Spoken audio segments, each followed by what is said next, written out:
Hello guys, welcome back to the channel. In today's video, I'm going to show you how to create blend on Spotify. Okay, let's get into it guys. I'm going to open up my Spotify application on my computer, and Spotify has just launched a new feature called blend feature that will let you to create a blend with your friend. And I'm going to show you how we can create it guys.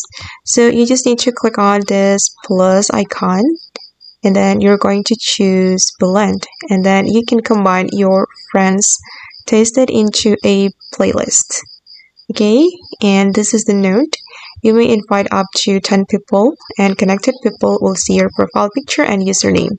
Inviting friends will create a playlist and use other recommendation features that can match your taste. Okay, and then here you just need to scroll down and click on invite, and you will get the link, and you just need to share it to your friends, and the blend will be created automatically after your friends click the link that you have shared to them. Okay guys, and that's how we can create blend on Spotify. I hope this video will be useful for you. Thank you so much for watching, and bye.